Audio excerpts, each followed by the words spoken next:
Hi guys, welcome to maths mystery. और जैसा हमने टाइम एंड वर्क का जो सीरीज चल रहा है, इसमें हम आज अगला पार्ट करते हैं। चलिए स्टार्ट करते हैं। Efficiency of P is equal to the efficiency of Q plus R. P plus Q can do this work in 12 days, R alone in 24 days. In how many days Q alone can do this work.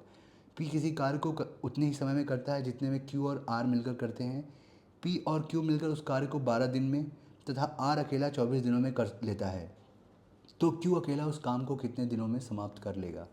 चलिए सबसे पहले हम क्या निकालते हैं, efficiency और total काम। तो ठीक है, तो आइए स्टार्ट करते हैं। पी प्लस क्यू बोल रहा है P plus Q can do this work in 12 days. अगर पी प्लस क्यू किसी काम को अगर 12 दिनों में कर लेता है, and R alone can do this in 24 days. ठीक है, तो इनका एलसीएम निकाल लो। एलसीएम आता है, टोटल काम आएगा। तो 12 और 24 का एलसीएम लोगों कितना आएगा, 2 6 12, 2 3 6, 2 3 3, यहाँ पे है 3, 3 2 या 6, 6 2 या 12, 12 2 या 24, 24।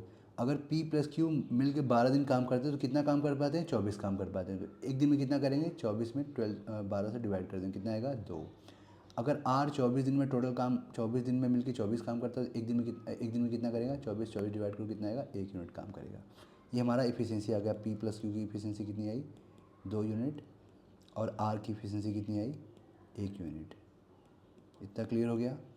अब ये बताओ क्वेश्चन क्या पूछ रहा है कि in how many days Q Elon can do this work. ये बताओ, यहाँ पे आर की इफिशियंसी तो पता है लेकिन क्यू के अकेले नहीं पता है। पी प्लस क्यू क्लब करके दिया हुआ इफिशियंसी, अकेले नहीं दिया हुआ है। तो ट्रिक क्या है, तो क्यू की निकालनी पड़ेगी।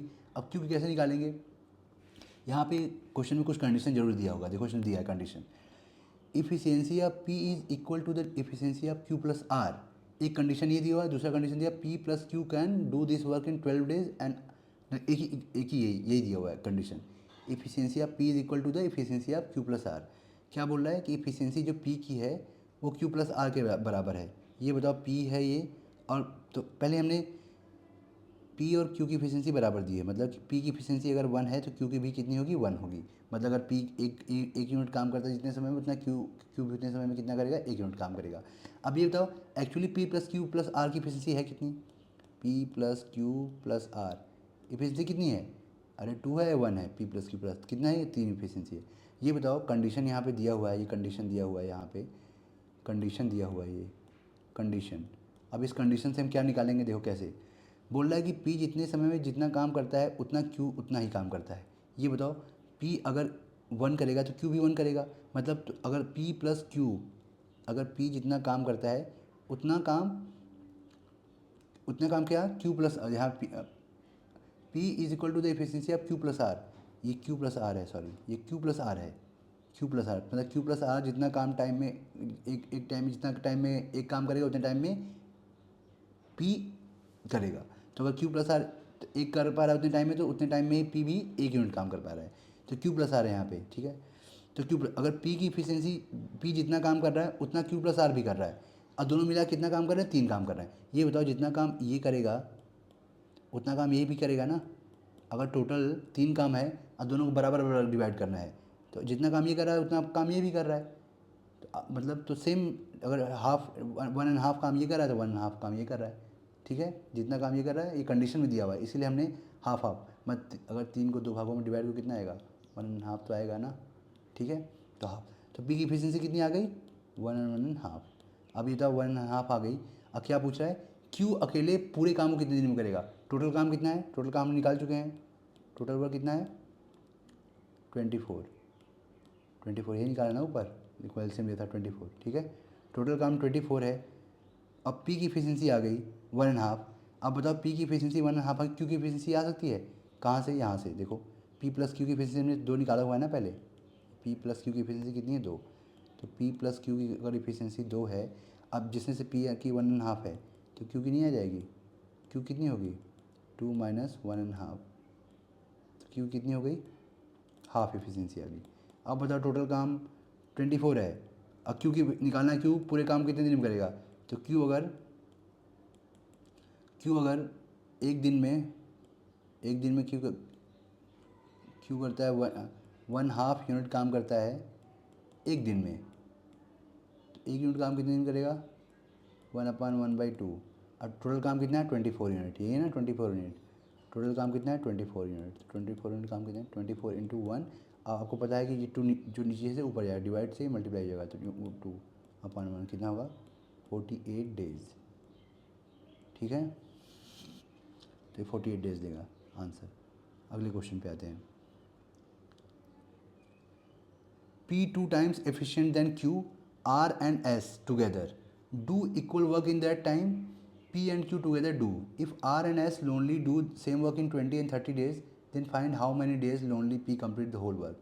बोल रहा है कि सॉरी, P की कार्य करने की शक्ति Q की कार्य करने की शक्ति से 2 गुनी है। R तथा S मिलकर उसी काम को जितने समय में पूरा करते हैं उतने ही समय में P और Q मिलकर करते हैं। यदि R तथा S अलग अलग उसी काम को 20 तथा 30 दिन में पूरा कर सकते हैं, तो अकेला P काम को कितने दिन में पूरा करेगा। ठीक है, सबसे पहले क्या निकालेंगे, टोटल टाइम और इफ़िशियंसी निकालेंगे। ठीक है, आइए करते हैं।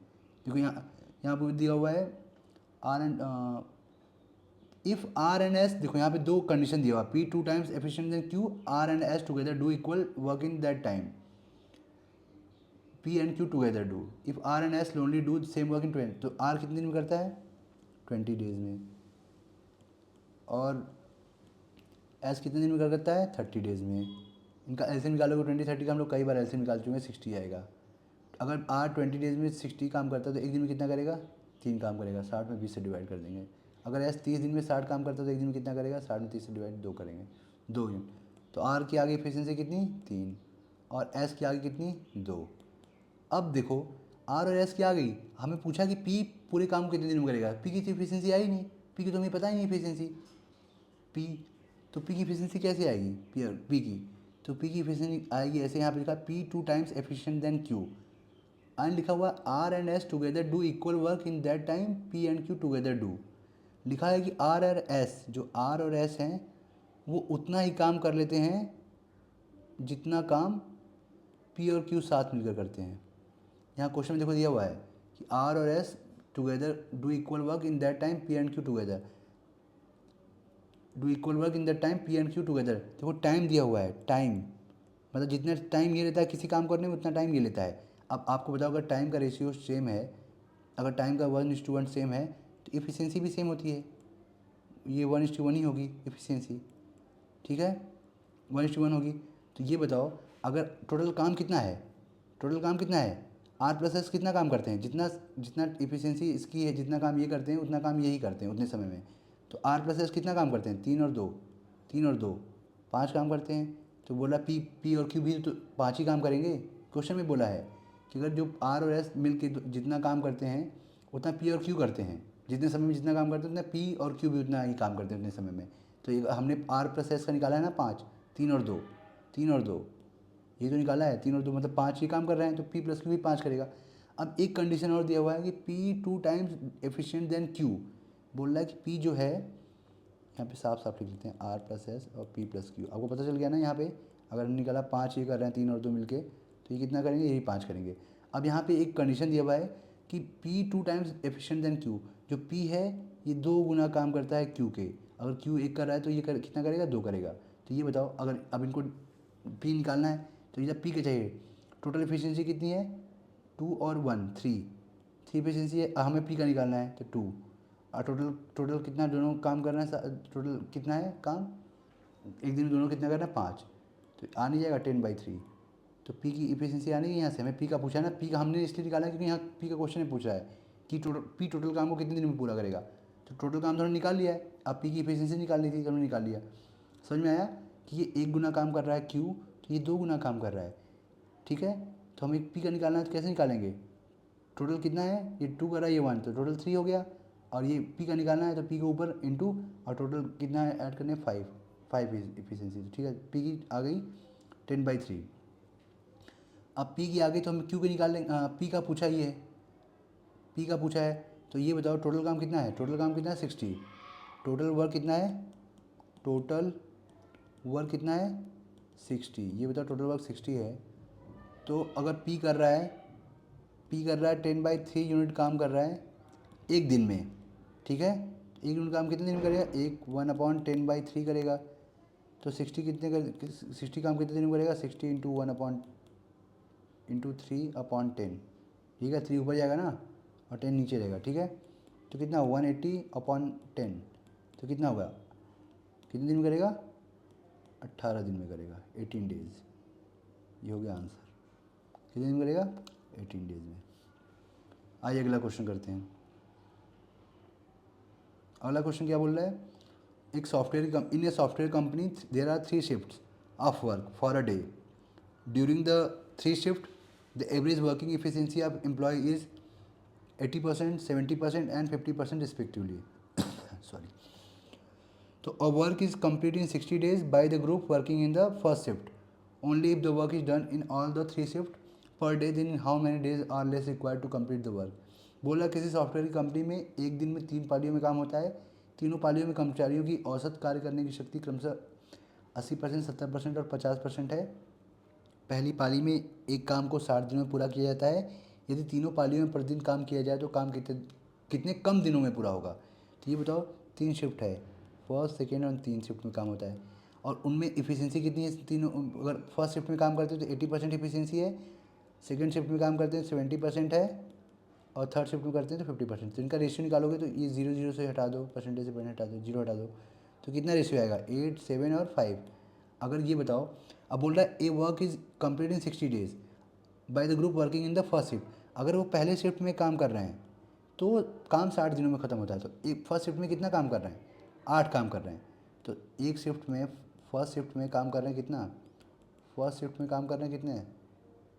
एक दिन में कितना काम कर रहे हैं? फर्स्ट शिफ्ट वन डे काम कितना? 8 यूनिट कर रहे हैं। अब काम कितने दिन चला है? 60 डेज़। तो हमें टोटल काम तो निकालना पड़ेगा ना। तो 60 डेज़ में कितना करेंगे? 60 × 8, 480। टोटल काम कितना हो गया? 480 हो गया, 480। अगर टोटल काम 480 कर रहे हैं, टोटल काम 400। अब क्या पूछा है? अब पूछ रहा है कि in if the work is done in all the 3 shift per day then in how many days. अब बोला कि तीनों शिफ्ट में काम करा दो। तीनों शिफ्ट में काम करें तो ये काम कितने कम समय में ख़त्म होगा? तीनों first plus second plus third, तीनों शिफ्ट में काम करेंगे कितना? एक दिन में कितना काम करेंगे? 20 यूनिट काम करेंगे। अगर एक शिफ्ट में काम कर रहे हैं, अगर 20 यूनिट काम कर रहे हैं एक दिन में, तो टोटल काम कितना है? एक यूनिट कितने दिन करेंगे? 1/20। और 480 में कितने दिन करेंगे? 480 × 1/20, तो कितना हो जाएगा? 24 दिन लगेंगे। अगर तीनों शिफ्ट में काम करते हैं तो काम कितने दिन में हो जाएगा? 24 दिनों में होगा। लेकिन पूछा क्या है कि कितने कम दिन लगेंगे? पहले 60 दिन लग रहे थे, पता है आपको? पहले 60 डेज़ लग रहे थे, यही था ना। देखो पहले 60 डेज़ लग रहे थे काम करने में। अब तीनों शिफ्ट में काम करें तो कितना कम समय लगेगा? तो पहले लग रहे थे 60 डेज़, बिफोर क्या था? 60 डेज़ लग रहे थे। अभी कितना लग रहा है? 24 डेज़। तो कितना कम लग रहा है समय? 36 डेज़ कम लग रहा है ना। पहले 60 लग रहा है, अब 24 दिन लग रहा है, तो कितना? 36 डेज़। तो आंसर क्या होगा? 36 डेज़। अगला क्वेश्चन करते हैं। अगले क्वेश्चन में क्या बोल रहा है? Just wait guys. अगले क्वेश्चन में क्या बोल रहा है? अगले क्वेश्चन में बोल रहे हैं in a factory same number of men and children are present. Men work 6 hours in a day and children work 4 hours in a day. In a day. In festival season, the workload is increases by 50%. Government laws do not allow children to work more than 6 hours per day. If their efficiency are equal and remaining work is done by men, then how many extra hours days increased by men? बोल रहा है एक factory में पुरुषों तथा बच्चों की संख्या बराबर है। पुरुष एक दिन में 6 घंटे काम करते हैं और बच्चे एक दिन में 4 घंटे काम करते हैं। और त्योहारों के समय काम का भार 50% बढ़ जाता है। सरकारी नियम बच्चों को एक दिन में 6 घंटे से अधिक काम करने की अनुमति नहीं देता है। यदि उनकी कार्य करने की शक्ति बराबर हो, बचा हुआ काम पुरुषों द्वारा किया जाता है। पुरुषों द्वारा प्रतिदिन कितने घंटों का अतिरिक्त समय लगाया गया? ठीक है, चलो अब यहाँ पे हम सॉल्व करते हैं इसको। ये बताओ, अगर फैक्ट्री है उसमें पहले बोला है कि in factory same number of men and children are present. Men और चिल्ड्रेन हमने ले लिया, मेन और चिल्ड्रेन सेम नंबर ले लिया हमने, मान लिया एक है, एक बंदा है। अब ये बताओ, हमने अब ये बोला क्या? इनकी इफिशियंसी सेम है। देखो यहाँ पे लिखा हुआ if their efficiency are equal and if their efficiency are equal, suppose करो कि दोनों मिलकर लेट्स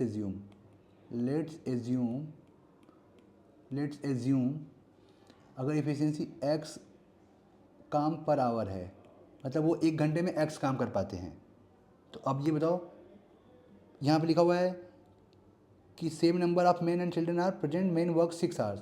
अगर आदमी 1 घंटे में 6 काम करता है तो एक्स काम कितने घंटे में करेगा? 6x में करेगा। अगर आदमी 6 घंटे काम करता है, 6 घंटे काम करता है, अगर 1 घंटे में एक्स काम कर रहा है तो 6 घंटे में कितना करेगा? 6x करेगा। वैसे ही अगर चिल्ड्रेन जो हैं वो 4 घंटे काम करते हैं, यहाँ पे 4 आवर्स काम, तो 1 घंटे में अगर एक्स करते हैं 4 घंटे में कितना करेंगे? 4x, तो टोटल काम कितना हो गया? 10x। अब बोल रहा है काम को 50%, देखो अगर त्योहारों में, फेस्टिवल सीजन में the work load increases by 50%, अगर वर्क लोड 50% बढ़ जाता है, ये बताओ 10 का 50% निकालोगे कितना होगा? 100। 50 बन जाए 50, 52 जा 100, तो 10 इंटू 1/2 कितना आएगा? 5। तो वर्क लोड कितना बढ़ गया? 10 से कितना हो गया? 15, 5 बढ़ गया, 50% बढ़ गया ना। यही तो बोला कि 50% बढ़ गया, ठीक है। यहाँ पे हमने कर दिया है 10 इंटू 50/100, तो 50 बन जाए 50, 52 या 100, तो 5 बढ़ गया, तो 10x कितना का होगा? 15x हो गया। अब ये बताओ, अब बोला है कि बोला यहाँ पढ़ना, government laws do not allow children to work more than 6 hours per day, कि गवर्नमेंट बोलता है कि जो बच्चा है, चिल्ड्रेन है, वो 6 घंटे से ज़्यादा काम नहीं कर पाएगा। तो ये बताओ, अगर बच्चा 6 घंटे काम कर रहा है, 1 घंटे में एक्स काम कर रहा है, तो 6 घंटे में कितना काम करेगा? 6x काम करेगा। तो बताओ 15 टोटल काम है, अगर बच्चे ने 6x काम कर दिया तो बचा कितना? 9x काम कौन करेगा? मेन करेंगे, ठीक है। तो ये बताओ, अगर x काम करने में वो आदमी 1 घंटे लेता है, एक्स काम करने में 1 घंटे लेता है, तो 9x काम करने में कितना टाइम लेगा? 9 आवर लेगा ना, ठीक है। तो पहले आदमी कितना काम ले रहा था? 6 आवर, अब कितना ले रहा है? 9 आवर। बिफोर वो देखो, बिफोर मेन टेकिंग टाइम कितना ले रहा था? 6 आवर। देखो यहाँ पे 6 आवर, अब ये काम अब कितना ले रहा है? अब 9 आवर ले रहा है। Now main taking up 9 hours, मतलब अब 9 घंटे ले रहा है काम। पहले वो 6 घंटे ले रहा था, 9 आवर्स ले रहा है, तो कितना ज़्यादा ले रहा है? ये 9 आवर, कितना ज़्यादा ले रहा है? 3 आवर। तो आंसर क्या होगा? 3 आवर्स। तो ये हो गया आंसर, 3 आवर्स ज़्यादा लेगा। ओके, तो आज के लिए इतना ही। और guys please like and subscribe करिए चैनल को, ताकि और अपने फ्रेंड्स को भी शेयर करिए। हमने आपको बोला है कि हम बहुत बेसिक से स्टार्ट किया है और बहुत एडवांस जाएंगे। जो टफ़ क्वेश्चंस होते हैं, उनका क्वेश्चन का लेवल आप देखिएगा, जितने जैसे जैसे आगे बढ़ रहा है आप देख रहे होंगे कि क्वेश्चन का लेवल कैसे बढ़ रहा है, ठीक है। ओके, तो आज के लिए इतना ही, थैंक यू।